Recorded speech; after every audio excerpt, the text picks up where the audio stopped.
ഒരു പാരിസ്ഥിതിക തെറ്റിന്റെ ഭീകരമായ വില. 4 കോടിയിലധികം ചൈനീസ് ജനതയുടെ ജീവൻ കവർന്നെടുത്ത ഒരു മഹാവിപത്തിന്റെ കഥയാണിത്.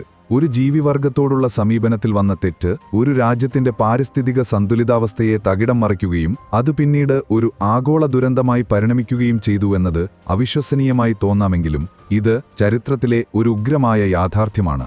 1958-ൽ ചൈന അതിന്റെ സാമൂഹിക രാഷ്ട്രീയ പരിവർത്തനങ്ങളുടെ നിർണായക ഘട്ടമായ മാവോ സേതോങ്ങിന്റെ ഗ്രേറ്റ് ലീപ്പ് ഫോർവേഡ് നയങ്ങളിലൂടെ കടന്നുപോകുകയായിരുന്നു. ഈ നയം ഒരു പാരിസ്ഥിതിക യുദ്ധത്തിലേക്ക് വഴിവെച്ചു. 4 ജീവിവർഗങ്ങൾക്കെതിരായ പ്രചാരണമെന്ന ഈ നീക്കത്തിൽ എലികൾ, ഈച്ചകൾ, കൊതുകുകളോടൊപ്പം കുരുവികളെയും രാജ്യത്തിന്റെ പ്രധാന ശത്രുക്കളായി പ്രഖ്യാപിച്ചു.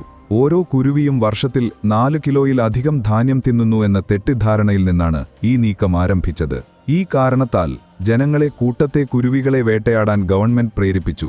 സമ്മാനങ്ങളും പ്രചാരണ പരേഡുകളും നൽകി ചൈനീസ് ഗവൺമെന്റ് ഈ നയങ്ങളെ പക്ഷിവംശഹത്യക്കെതിരായ ഒരു ദേശവ്യാപക യുദ്ധമാക്കി മാറ്റി. ഈ പാരിസ്ഥിതിക യുദ്ധത്തിന്റെ ദാരുണമായ പ്രത്യാഘാതം രാജ്യത്ത് അതിവേഗം പ്രകടമായി. കുരുവികളില്ലാതായതോടെ കാർഷിക മേഖലയിലെ സന്തുലിതാവസ്ഥ പൂർണ്ണമായും തകർന്നു. വെട്ടുകിളികൾ പോലുള്ള കീടങ്ങൾ നിയന്ത്രണമില്ലാതെ പെരുകുകയും വിളകൾ നിശ്ശേഷം നശിപ്പിക്കുകയും ചെയ്തു. ഈ സംഭവം രാജ്യത്തെ ഭീകരമായ ഭക്ഷ്യക്ഷാമത്തിലേക്ക് തള്ളിവിട്ടു. 10% പൗരന്മാരുടെ ജീവനെടുത്ത ഈ ദുരന്തം ചൈനയുടെ ആഗോള രാഷ്ട്രീയ നിലപാടുകളെയും ആഭ്യന്തര ഭരണത്തിന്റെ വിശ്വാസ്യതയെയും ആഴത്തിൽ ഉലച്ചു.